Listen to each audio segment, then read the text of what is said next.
please join me in welcoming Dr. Ivory Toldson. Good morning. Good morning. All right.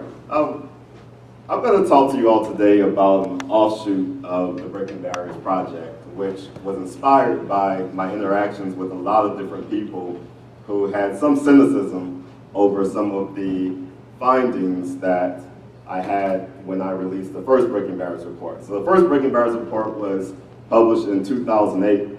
I took a different analytic style when approaching that. Instead of focusing on a comparison between black males and white males and other race groups, what I decided to do was to focus my research on looking within the population and comparing high-achieving black males to middle-achieving black males to low-achieving black males. And the result of that was findings that were associated with academic success across 4 domain areas, which included personal and emotional factors, family factors, social and environmental factors, and school-related factors.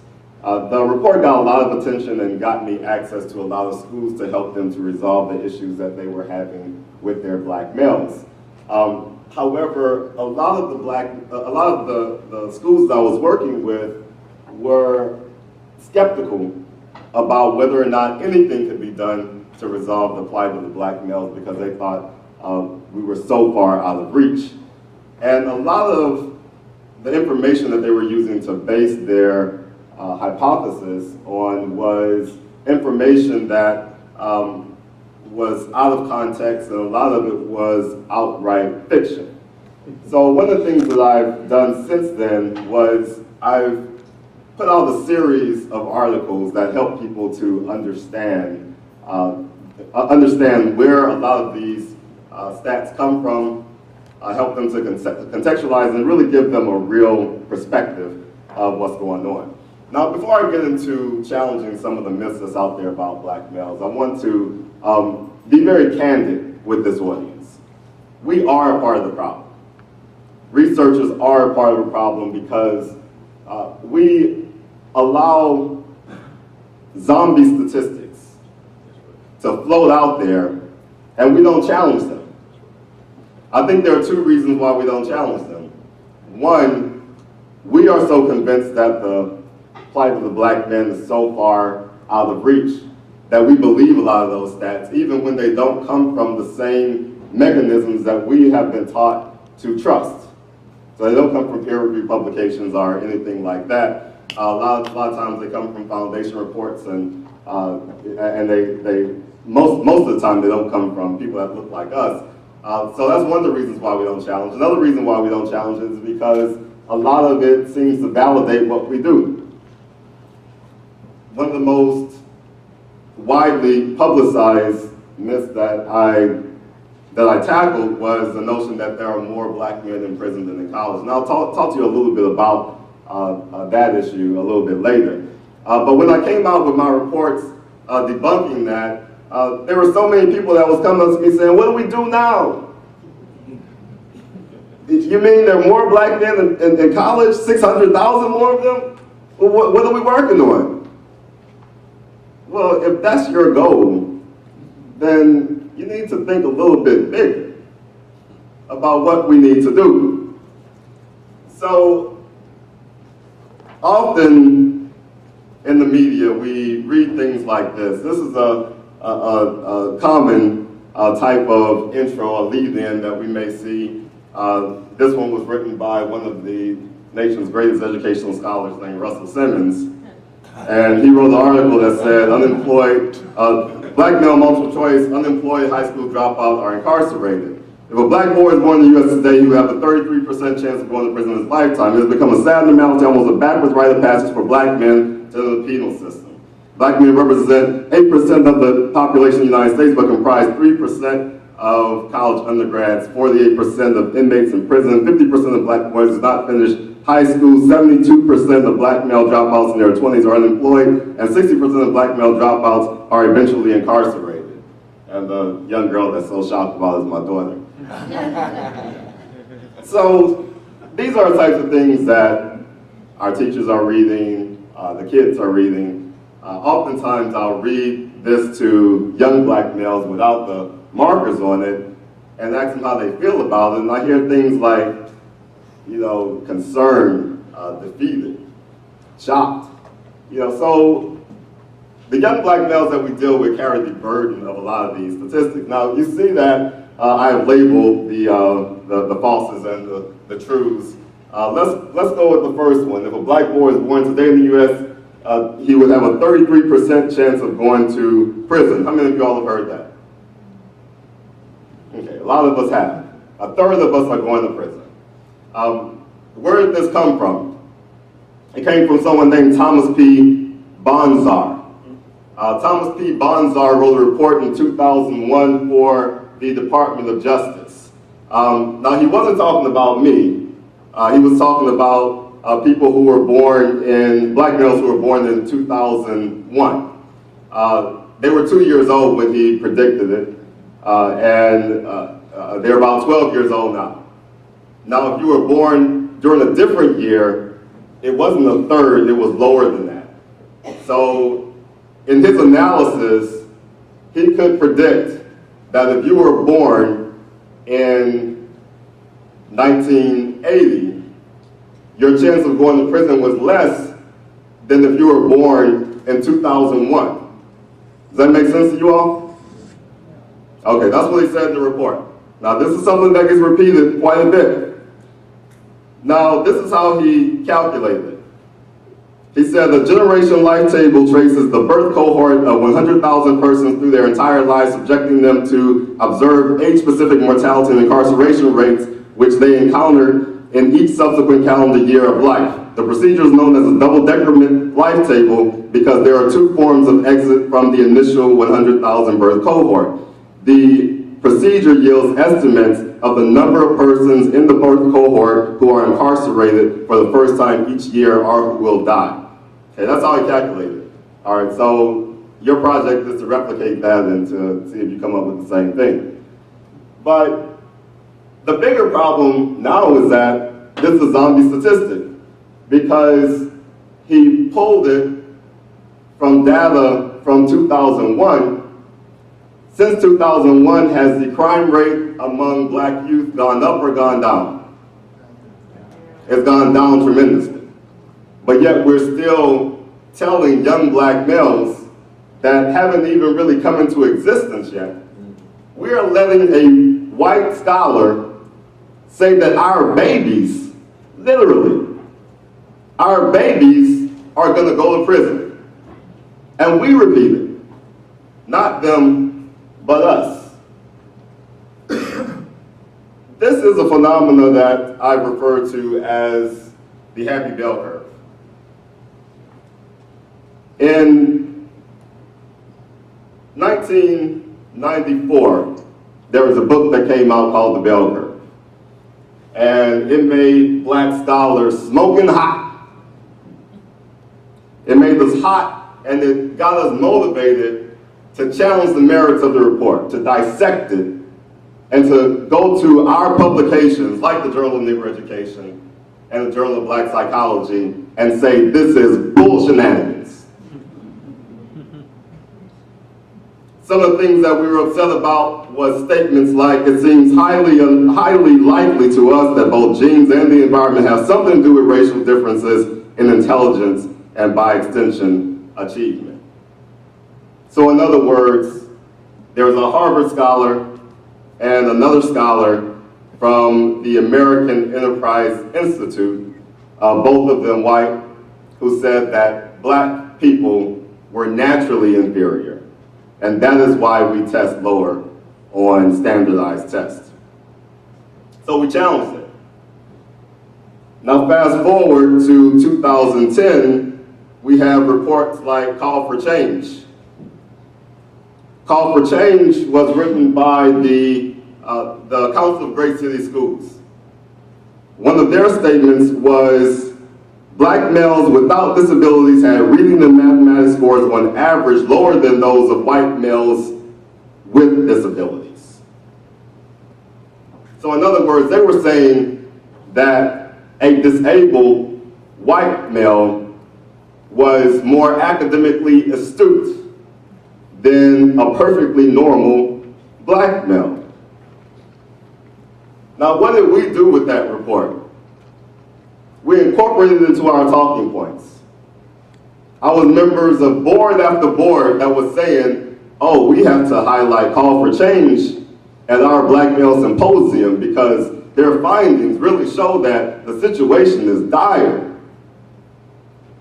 And basically it's a comparison of the normal black boy to white boys with disabilities and those who are receiving free and reduced lunch. So basically what's happened is the bell curve gets flipped upside down. So instead of looking like a scowl, it looks like a smile. So whereas in the past, we had those who were pretty transparent about their agenda, talking about our natural inferiority, now we have people who want to help us, but they're really saying the same thing, that the issue with black males is so elusive, so enigmatic, that we really don't know what to do. That there must be something just beyond these normal things. So in the New York Times article, they weave together a lot of stats, just like Russell Simmons, to highlight the fact that the proficiency of black students was far lower than expected. I don't know how we can go lower than our expectations at this point, since there's been kind of this race to get the most dire stat out there. One of the things that they said in the first article, before they revised it, was that black males represented just 5% of college undergrads. As you can recall, Russell Simmons said 3% of us, that our representation was 3%. Council of Great City Schools and the New York Times was right, it is 5%. And they weave that in with all the other negative stats. Now, why is 5% a negative stat when we represent 5.5% of the adult population? So actually, our representation in college is proportional to our representation in the general population. So, New York Times did print a correction, and there was an article that I wrote challenging that. I'm not saying that had anything to do with the correction, but maybe it did. I'm not saying it didn't. So, they wrote a correction saying that while black men make up just 5% of college students in 2008, that figure did not represent one of the areas in which blacks show a lack of achievement, given that black men make up only 6.5% of the general population. That includes children, with 5.5% of the adult population. So let's go through some other things that we commonly hear, and it's used to create policies that aren't very agreeable to us. We hear that black kids can't read. Black kids cannot read. I can't tell you the number of times I've gone to schools and tell them that they need to promote a culture of excellence. They need to make sure that every student has access to an AP class or honors classes. They need to make sure that every kid have an academically enriching environment. And what I'll hear from the principals and the teachers is, how can we have all that stuff when our kids don't even read on grade level? How do we know that our kids don't read on grade level? Well, we have certain reports, like our own media publications, like BT.com, who says only 13% of 2011 black graduates are proficient in reading. 13%! God, 13%? Only 13% of black people can read? I don't know how I edited the Black Journal. I don't know how they exist. So, 13%. Absurdly low number. But we have become so inoculated to things like that that it just kind of rolls off our back. I don't know if we really think about it. And I mean, I don't know if we believe it or not. I think a lot of people do believe it. So why did BET say that? They said it because of a Harvard study. It was a Harvard study, again, people who didn't look like us. And what data did they use? They used the same data from the Council of Great City Schools, which was the NAEP test, the National Assessment of Educational Progress, which tests kids in the 4th grade and at graduation annually. The NAEP test has an assessment of reading, and our scores on the NAEP test are absurdly low. And not just black people, the nation is pretty low. Because as you see, 13% of black graduates and 40% of white graduates, so that means less than half of white kids can read, but that doesn't matter to us because 13% of black kids don't read, so they're okay as long as we're like, you know, at the bottom. Now, the NAEP test by design measures reading comprehension. What it does is, and if you look at the sample question that's on the website, you will see a passage about bees that 4th graders will have to read. It's a passage that talks about the different types of bees, how the bee hierarchy is set up, the queen bee, and all that kind of stuff. It's very, very boring. Now, at the end of reading that passage, you have to answer questions that are about that passage. So, would I have passed the test as a 4th grader?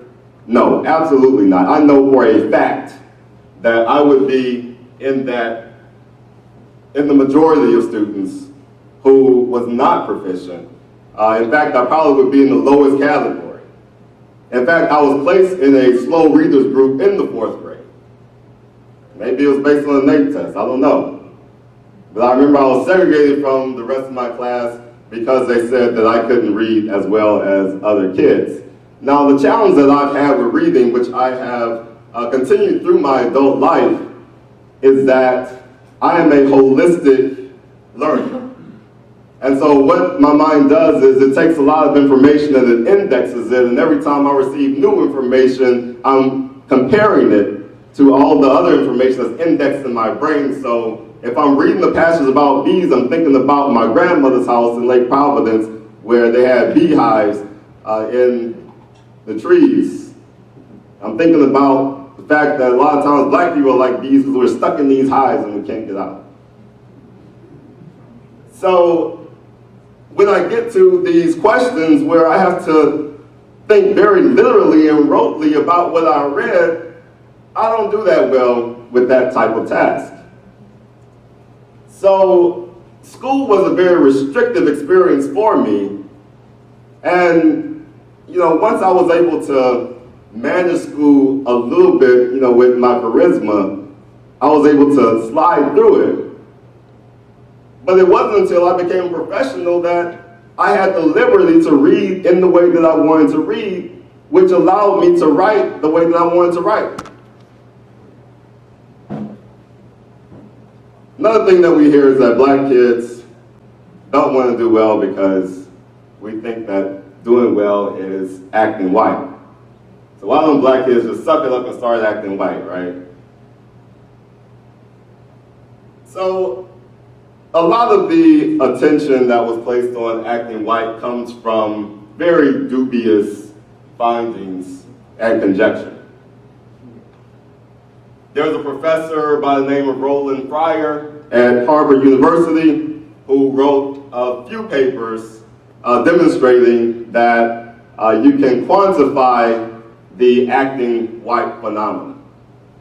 And the way he said that you can quantify that was look at the popularity of kids based on their GPA. You can use the National Longitudinal Study of Adolescent Health, better known as the Ad Health data, to look at that. You can also use the Ad Health data to statistically find that black women are less attractive if you ask that Asian dude that was at that university in Europe.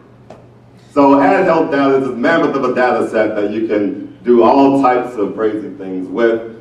So what he found, and if you look at that dashed line, that's black popularity, you see that there's a drop-off when you get to the high achieving students, but with the white students, their popularity just keeps going up. Now, one of the things that's kind of interesting about that is that the most popular black kids have about a 3.5, and then they start to dip down a little bit after that. I think 3.5 is a pretty good GPA. We also see that the black kids who have a 4.0 are more popular than the black kids that have a 1.0, so it's not necessarily a linear trajectory. We also see that white kids reach a level of popularity that black kids obviously will never achieve. I don't know why. Now, if you go back to try to figure out, well, how are they measuring popularity? If you go to the ad health data, they're measuring popularity based on the students' perception of how popular they are. Maybe it's not a test of popularity at all. Maybe it's a test of arrogance. So in my own research, I've seen somewhat of a nerd bin where the ones who are doing good in school are usually more popular than those who are doing very good in school. But the ones who are doing very good in school are typically always more popular and get less harassment than those who are doing very, very bad. So I've seen that in most of my research. There is also a data set that was compiled by the Gates Foundation and CBS News, and I did some secondary analysis of it and found that when answering questions, when high school students were answering questions about how they feel about kids who make good grades, if they would be proud that they made good grades, different things like that, we have black males were the most likely to consider students with good grades as cool. Black females were most likely to be proud and tell their friends that they were doing well. White males were a larger group to report that they would either be embarrassed or keep it to themselves that they made good grades. Maybe they're afraid of somebody accusing them of acting black, I'm not sure. Black females were most likely to say that their friends would be supportive if they did well, and white males were significantly less likely to report that their friends would be supportive if they were doing well. There's also a phenomenon that's been widely cited in academic journals, peer-reviewed journals, called the attitude achievement paradox, showing that these findings that the Gates Foundation found are not rare. In most survey research, black kids exhibit a more positive attitude about doing well in school than white kids, yet their achievement doesn't pan out to that. So the problem is probably not their attitude, but their access. So the last thing I want to talk about is the notion that there are more black men in prison than in college. I'll start off with a riddle. What does the line, "there are more black men in jail than college," have in common with the Jerry Curl? The answer is that they're both invented by white men, they're both worn badly by black people, and they both left a nasty stain on the shoulders of millions of black men.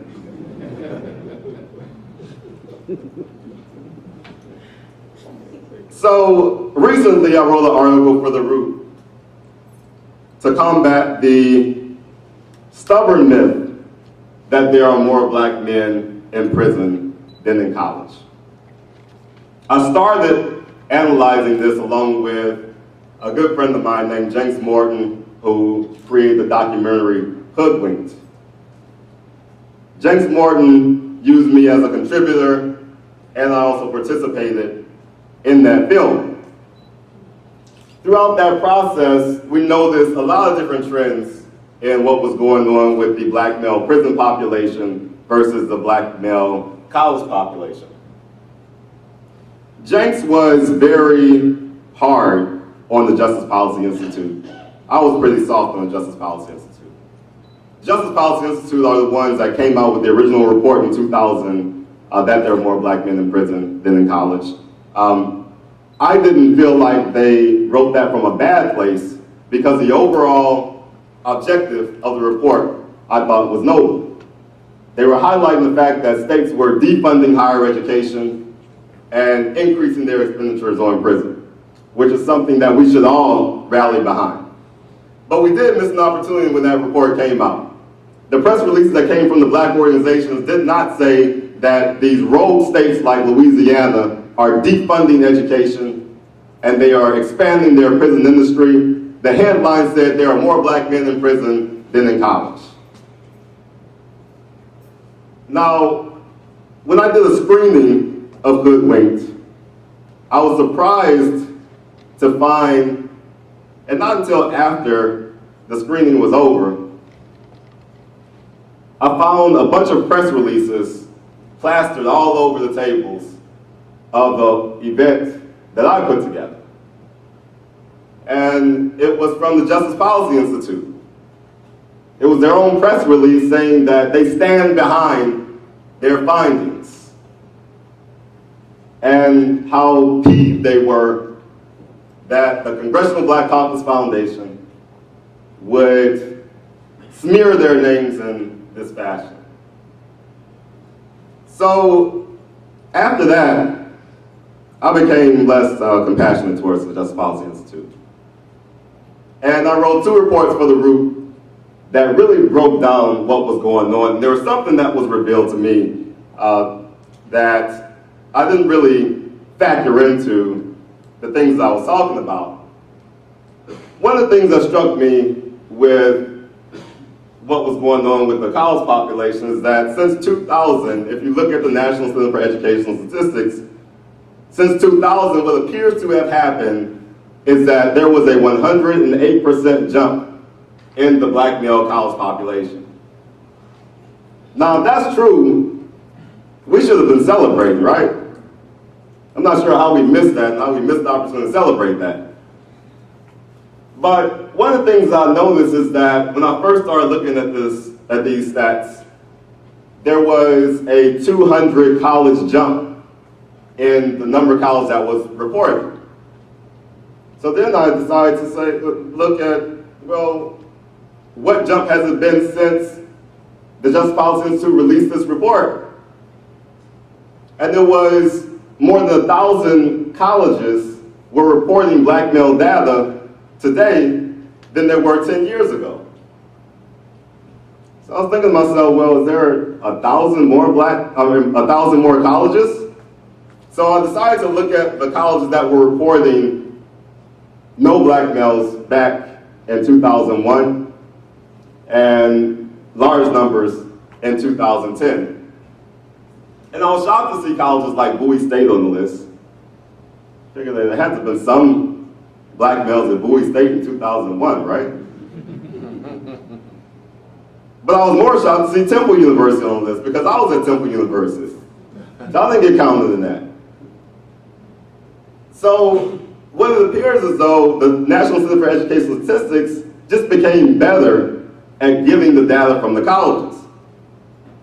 But the more important point here is that we have framed our perception about young black males based on a lie. And it causes us to miss an enormous amount of opportunities. Now, some of the changes in what's going on doesn't just have to do with undercounting, but it has to do with 2 trends that's going on in higher education for black males that we should be paying attention to. One is the expanding number of young black males who are going to for-profit colleges. When Justice Policy Institute first released that report, University of Phoenix was not in the top 30 for those enrolling black males. 2010, University of Phoenix is number 1. Another trend that we should have been looking at is in 2001, there were 4 HBCUs who were among the top 10 for enrolling black males. In 2001, there was 4. In 2011, there were none in the top 10 and only 1 in the top 20, which is Florida A&M. So, over the last 10 years, we have looked at lack of black male participation in college as a phenomenon of us losing them to the criminal justice system, which has caused us to use things like gang abatement programs, dropout prevention programs, risk reduction programs, as a way to stimulate growth in college. We should have been using college tours We should have been using expanded curriculums. We should have been using enhanced counseling services that help young black males to understand the selection criteria for the various universities out there and connect that to what they are doing there in high school. That's what we should have been doing. So I want to conclude by stressing the information that the teacher workforce gets comes from people like us.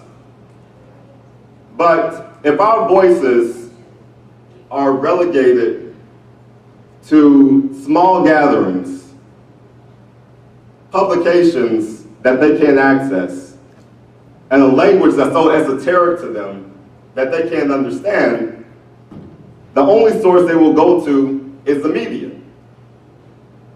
The media has distorted what we are to a degree that it becomes difficult for us to promote a positive agenda for black kids, which is what I encounter. In my plight to promote a positive agenda for black kids, I was running against people who didn't believe that black males could overcome. Emotionally loaded and needlessly contentious were the words of a reviewer who rejected my manuscript to a top-tier journal in 2013. These words were a painful blow to my confidence at the time. Justifiably angry and sufficiently arrogant were the words from a positive critique of a young scholar who used one of my articles to frame her graduation speech. These words made me reflect on who I was 10 years ago and who I'd ultimately become. I'm glad I didn't let a petty blind reviewer suppress my emotions and cause me to fear confrontation, simply to appease a gatekeeper to an arena that has no respect for my people. Black scholar activists, be emotional, be contentious, be angry, be arrogant, and be brave. Thank you.